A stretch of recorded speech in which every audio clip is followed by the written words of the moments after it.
बताइए, ये जो आपने करवाया है ये हमारा ये विश्वविद्यालय ईश्वरीय विश्वविद्यालय, तो इसमें सरल नहीं होना है तो आप जानते हैं। नहीं, तो क्या नहीं मतलब देखिए बेसिकली ये कि स्पिरिचुअल यूनिवर्सिटी है। हाँ।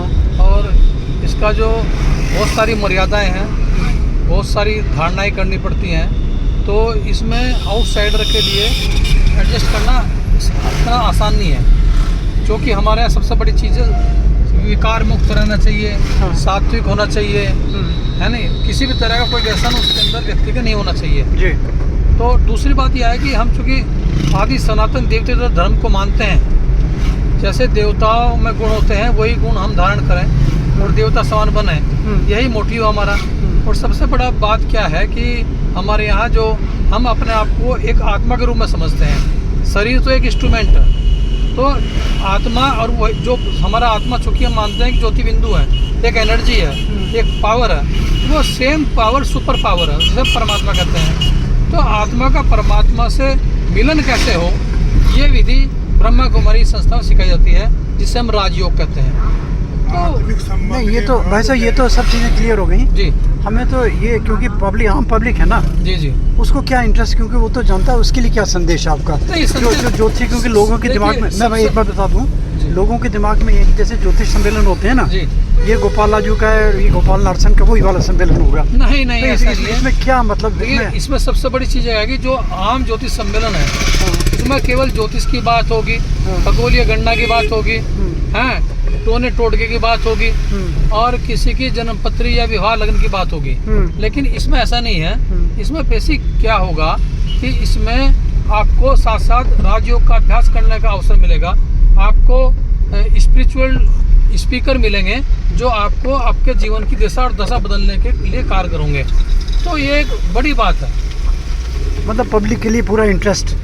जी जी जी, हर विषय उसको, हर विषय। नहीं तो आपने मतलब ये मान कैसे गए, क्योंकि जनरली ये पहली बार हो रहा है?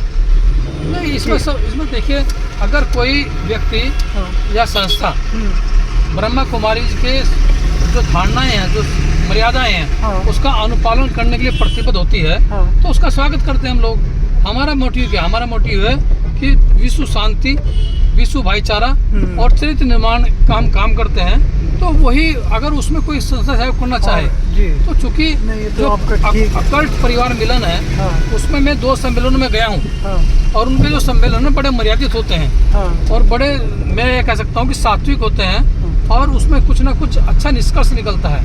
अच्छा, तो इसलिए आपने हमें, इसलिए हम प्रभावित हैं, इसलिए हिम्मत करी आपने। इसलिए हमने हिम्मत करी है कि भाई अकल्ट परिवार मिलन जो है उसको ब्रह्मा कुमारी संस्था का भी एक अगर इससे जुड़ जाता है, मान लीजिए, हाँ, जैसे अच्छा शिवानी बहन जी आएंगी?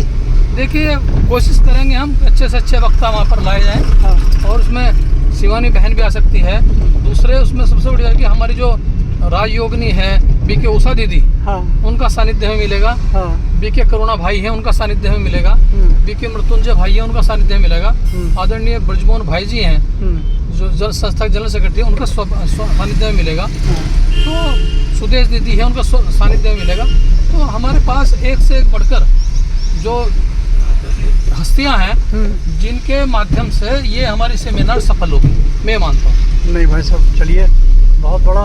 अब चक्कर क्या है, लोगों को देखिए, मैं बार बार लोगों को टेम्पटेशन क्रिएट कर रहा हूँ।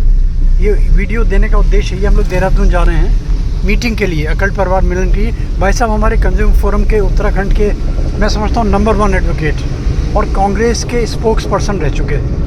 इसके अलावा ये ब्रह्मा कुमारी प्रजापिता ब्रह्मा कुमारी उस संस्थान से जुड़े हुए हैं, तन मन धन इनका मोटिव भी वो है। एक बात मैं और कहना चाहूँगा कि इस आयोजन को, इस ओकेजन को जो सजाने में, जो इस यज्ञ को शुरू करने की जो सबसे बड़ा जो श्रेय आता है वो जाता है हमारी राजयोगिनी बीके मंजू बहन जी को, हमारे राजयोगी भाई सुशील जी को, जो देहरादून सब जोन में रहते हैं और उनका दायित्व देखते हैं, और उनके माध्यम से ही ये संभव हो पाया कि हम एक ऐसा अकल्ट परिवार मिलन का सेमिनार वहाँ पर माउंट आबू में कर पाए। और सबसे बड़ी जो यहाँ पर वेन्यू है मानसरोवर, वो एक वंडरफुल प्लेस है। वो तो मैंने वीडियो दिया उसका, जिसकी 6ठी मंजिल पर गार्डन है। तो हमें वहाँ पर प्राकृतिक संतुलन के साथ साथ में ईश्वरीय बोध का भी अनुभव होगा। तो मैं समझता हूँ कि नवंबर के अच्छे मौसम में हाँ। हम लोग वहाँ से बहुत कुछ लेकर आएंगे, और जो वहाँ पर भागीदारी कर रहे हैं वो उनका सौभाग्य भी होगा, क्योंकि परमात्मा की धरती पर यदि हम कोई ऑकेजन कोई कार्यक्रम करते हैं वो निश्चित ही सफल होता है। चलिए, वैसे बहुत बहुत धन्यवाद। और आपके इस प्रकार से वीडियोस बैठ के ना आराम से, ताकि हमारे श्रोतागण हैं या जो हमारे जिज्ञासु वर्ग हैं उनमें अच्छा संदेश जाए। सीताराम, ओम शांति।